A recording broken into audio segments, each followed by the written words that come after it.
Corona को लेकर CM Gehlot की मास्टर प्लानिंग। बीजेपी ने ट्रेंड करवाया हैशटैग गहलोत राज जंगल राज। वसुंधरा की जन रसोई से नदारद भाजपा के बड़े चेहरे। सरकार के खिलाफ उदयपुर महिला मोर्चा ने किया प्रदर्शन। राजस्थान में नियंत्रण में आ रहा है कोरोना।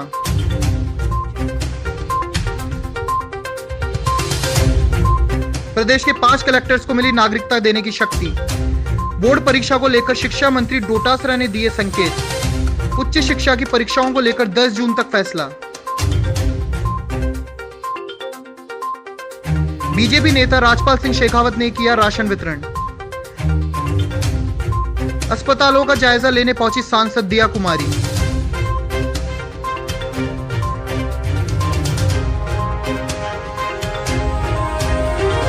राजस्थान के मुख्यमंत्री अशोक गहलोत ने कहा है कि राज्य सरकार ने कोरोना वायरस की पहली लहर से अच्छी तरह निपटने के साथ दूसरी लहर में भी बेहतरीन प्रबंधन करते हुए देश भर में नजीर पेश की है।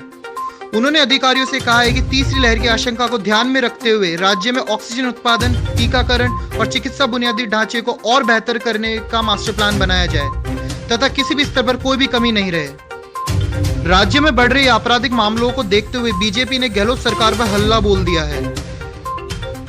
ट्विटर पर बीजेपी ने हैशटैग गहलोत राज जंगल राज ट्रेंड करवाया है। हाल ही में भरतपुर सांसद पर हुए हमले और रेप की घटनाओं के बाद बीजेपी प्रदेश की गहलोत सरकार पर पूरी तरह से शिकंजा कसती हुई नजर आ रही है। पूर्व मुख्यमंत्री वसुंधरा राजे इन दिनों अपने नाम से जन रसोई चला रही हैं, लेकिन इसमें बीजेपी के बड़े नेता ही गायब नजर आ रहे हैं। बीजेपी की आंतरिक गुटबाजी का असर वसुंधरा राजे की जन रसोई में देखने को मिल रहा है। हालांकि वसुंधरा ने इस मामले पर अब तक कोई भी टिप्पणी नहीं की है।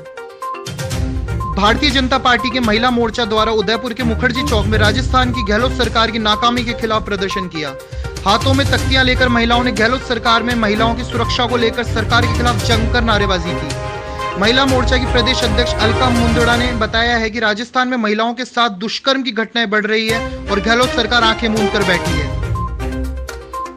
राजस्थान में कोरोना की दूसरी लहर अब धीरे धीरे नियंत्रण में आ रही है। शनिवार को राज्य में 52 दिन बाद संक्रमण की दर 5% से भी नीचे दर्ज हुई है।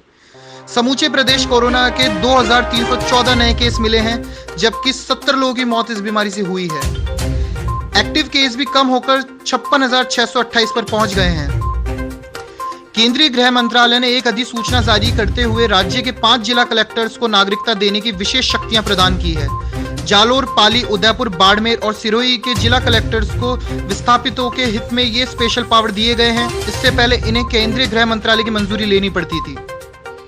प्रदेश में कोरोना संक्रमण की रफ्तार थमने के साथ ही एक बार फिर से शिक्षा मंत्री ने 10वीं और 12वीं की परीक्षाएं करवाने के संकेत दिए हैं। शिक्षा मंत्री गोविंद सिंह डोटासरा ने कहा है कि ये परीक्षाएं बच्चों के कैरियर से जुड़ी हैं, इसलिए सरकार की पूरी मंशा है कि 10वीं और 12वीं की बोर्ड परीक्षाएं कराई जाएं। इसे लेकर डिपार्टमेंट की ओर से तैयारी लगभग पूरी कर ली गई है। 1 जून के बाद सीएम से भी इस विषय में चर्चा की जाएगी। उच्च शिक्षा विभाग की परीक्षाओं को लेकर राज्य सरकार द्वारा एक कमेटी बनाई गई है। उच्च शिक्षा मंत्री भंवर सिंह भाटी ने कहा है कि कमेटी 15 दिन में उन्हें रिपोर्ट सौंप देगी। इसके बाद ये फैसला किया जाएगा कि विद्यार्थियों को क्रमोन्नत करना है या परीक्षाएं करवानी है। बीजेपी नेता राजपाल सिंह शेखावत ने आज ग्रेटर जयपुर के वार्ड नंबर 48 में जरूरतमंद लोगों को खाद्य सामग्री का वितरण किया। इस मौके पर क्षेत्र की पार्षद कुमकुम शक्तावत असहाय लोगों तक राशन बांटने का काम किया। साथ ही वरिष्ठ कार्यकर्ता शक्ति सिंह जी चंवरा, धर्मेंद्र सिंह गूड़ा और दिलीप सिंह दातिल ने भी अपना योगदान दिया।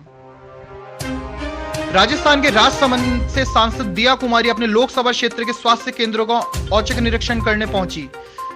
यहां उन्होंने आमजन से अपील करते हुए मास्क लगाने और सोशल डिस्टेंसिंग की बात कही। साथ ही उन्होंने कहा कि लॉकडाउन उठेगा, लेकिन हमें खुद में एक लॉकडाउन को बैठाना पड़ेगा। जब तक कोरोना है, हमें अपने आप को, आस पड़ोस को बचाकर रखना होगा। ये सिर्फ नेताओं की जिम्मेदारी नहीं, हम सबकी जिम्मेदारी है। बांसवाड़ा विधायक और टीएडी मंत्री अर्जुन बामणिया का फेसबुक पर फर्जी आईडी बनने का मामला सामने आया है। बामणिया ने आज सुबह फेसबुक पर जानकारी देते हुए कहा है कि उनके नाम से फर्जी आईडी बनाकर लोगों को रिक्वेस्ट भेजी गई है।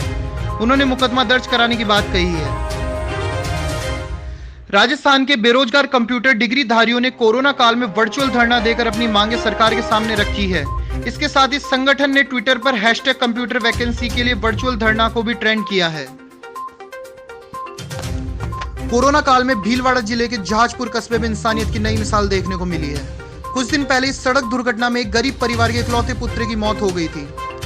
बुजुर्ग माता पिता, बीवी तथा 20 दिन की नन्ही बेटी एकदम से बेसहारा हो गए।